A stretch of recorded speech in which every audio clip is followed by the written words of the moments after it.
Tarifa prej 10% e vendosur nga administrata e Trump për të gjithë produktet e eksportuara në SBA pritet të pengojë punën e fermerëve që kultivojnë bimët medicinale në Bashkinë Malësie e Madhe. Sherif Brahja, përgjegjës në Agjencinë Rajonale të Ekstensionit Bujqësor Shkodër, tregon se kjo tarifë e re, edhe pse duket e vogël, rëndon tepër në xhepat e fermerëve.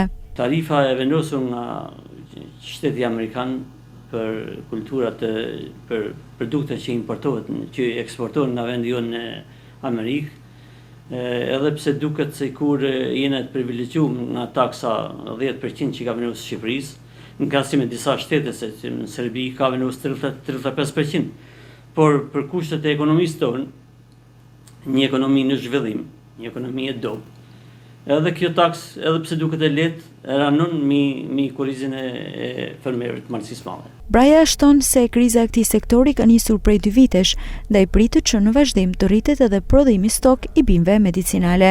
Qarkun tonë kemi pas produkte stok dhe kemi produkte stok.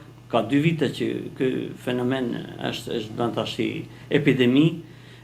Nuk po evadojnë prodhimet e produkteve të bimëve medicinale në pikat e grumbullimit dhe mëtej në kompanitë ndërkombëtare. Zgjidhja e vetme është paksimi i sipërfaqeve të millura me bimë medicinale dhe ulja e prodhimit, që të rregullohet kërkesa dhe oferta. Fundjavën e shkuar, SBA aktivizoi tarifën e 10% të miratuar nga administrata e Trump për të gjithë eksportet, duke krijuar një efekt të menjëhershëm në tregtinë ndërkombëtare.